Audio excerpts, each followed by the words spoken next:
Good morning, Sorrenia, and welcome to the fourth and penultimate election interview, joined by Miles of Sorrenia, leader of the Unified Sorrenian Workers' Party. Hello. Right, and your first question, Mr. President? This is one that was addressed to Mr. Januszewski yesterday.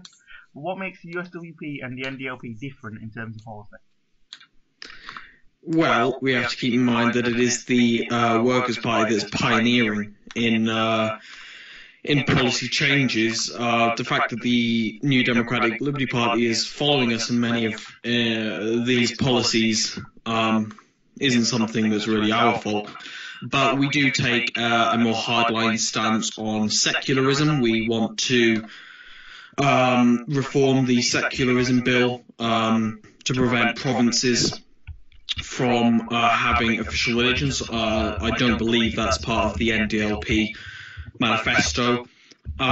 We have a large focus on the military. We describe ourselves as a militarist party. The NDLP has done nothing with the military, and of course elements of the NDLP support hate speech legislation, which we rally against. We support Sorrenian's constitutional right to freedom of speech, which differs us, which is a difference between us and elements of the NDLP. All right, thank you. And here's another somewhat controversial question. What will the USWP do next term to shape their image of bias against the right? Although you've said at the end of last term that you'd include the right, people haven't seen that as much as they believed that they would this term. What will you do to shake your image that you're biased against the right? Well, we would be willing to co-author and co-sponsor legislation, as we've already done. We've written legislation with both Llewellyn Lawton of the Commonwealth Party and Tristan Klein, who's a member of the right-wing element of the New Democratic Liberty Party. We would continue that. I've always been willing to work with such individuals. But we do have to keep in mind that ultimately there is a big amount of difference between us and, say, the Commonwealth Party and the White People's Party, and that isn't an issue. So, of course, there is going to be difference in us, and, for example, we're not going to be able to work on things such as secularism, because the Commonwealth Party doesn't want secularism at all, and we want a much more sort of pure form of secularism. So clearly, we're not going to be able to co-author a piece of legislation on that. So as Richard Hytholiday, the leader, or the previous leader of the Commonwealth Party, said, there isn't an issue in partisan disagreement necessarily. So I don't see any issue in that continuing necessarily. We're willing to work with the right where there is agreement, and where there is not agreement, we will be pushing for our legislation. All right, thank you. Out of all the policies that you've implemented in Sorrenia over the years, which do you think will benefit Sorrenia the most in the long term, and why? Just in case that you hypothetically lose the next election.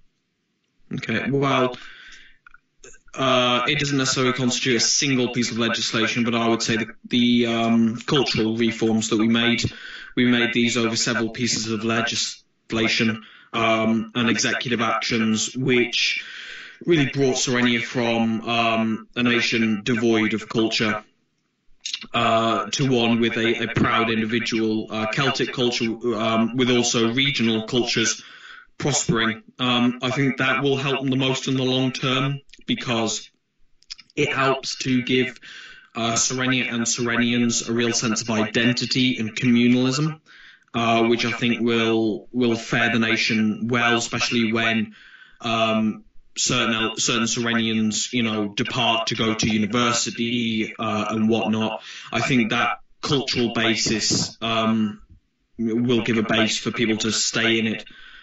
So obviously that isn't a single piece of legislation, but we passed various legislation on that, and I think that's had a really good impact on the Federation. Yep. Right, this is another hypothetical question. Sure. If you lost the upcoming election and a government led by, say, the NDLP or the Commonwealth Party took power, what steps would you take to ensure that the USWP remained relevant? Well, we would we would aim to co-author legislation with the NDLP. We agree with them on many issues such as the monarchism, and I think we'd be able to win over some of their seats in the National Assembly on issues such as secularism, which would probably still give us a majority to pass those, so we wouldn't be hindered in that sense. And we also have policies which have near universal support, such as increased federalism and the creation of assemblies. We would expect support really from all political parties on issues like that. So we would remain relevant in that sense, and of course we also hope to really take an integral part in the creation of an economy and of things such as the Sorrenian Gaming League, which we will be able to do as an opposition. Our involvement isn't simply predicated on being in government. We are happy to work as an opposition if the Sorrenian people deem that is where we are best placed. And then, of course, we would complete the normal opposition tasks, which is keeping the government in check. Of course. Going back to the economy point, what plans do you have to form and then kickstart a Sorrenian economy? Well, we support a communal style economy where, based on agriculture, if that isn't clear, you can find an extended statement in our manifesto, but basically we would encourage people to grow crops and produce, and then we would encourage them to share that in a commune which would be based around their house. I've also started work on the design of a currency, the Sorrenian Rosmerta. We would continue that and possibly make physical copies of the currency, and we would be willing to work in a bipartisan nature on the finance of the nation. But on the economy point, we want we do support a rather far left economy, which we hope to create based on agriculture. All right. There's rumour amongst certain members of the community that to the more experienced nations, Sorrenia is seen as somewhat of a joke. What will you do to combat this during the next term and beyond? Well, again, you can look at our manifesto, but on foreign affairs, we wish to strengthen ties with friendly micronations, both allied and non-allied. We would be very interested in working with more experienced micronations. We already have relations with Mercia. We would be interested in extending relations possibly to St. Charlie and Zealandia. So we would, of course, be very interested in working with them. But the USWP isn't... We're not too bothered, to be overly honest, that some elements dislike us. That's unsurprising, but we're more than happy to work with experienced micronations, as I said, like Mercia, which has been in existence for a very long time. It's very experienced. We can learn a lot from that, especially through our link in Richard. And we would be more than willing to extend ties to other friendly micronations, both who we are allied with and those that we currently have no relations with. All right, thank you.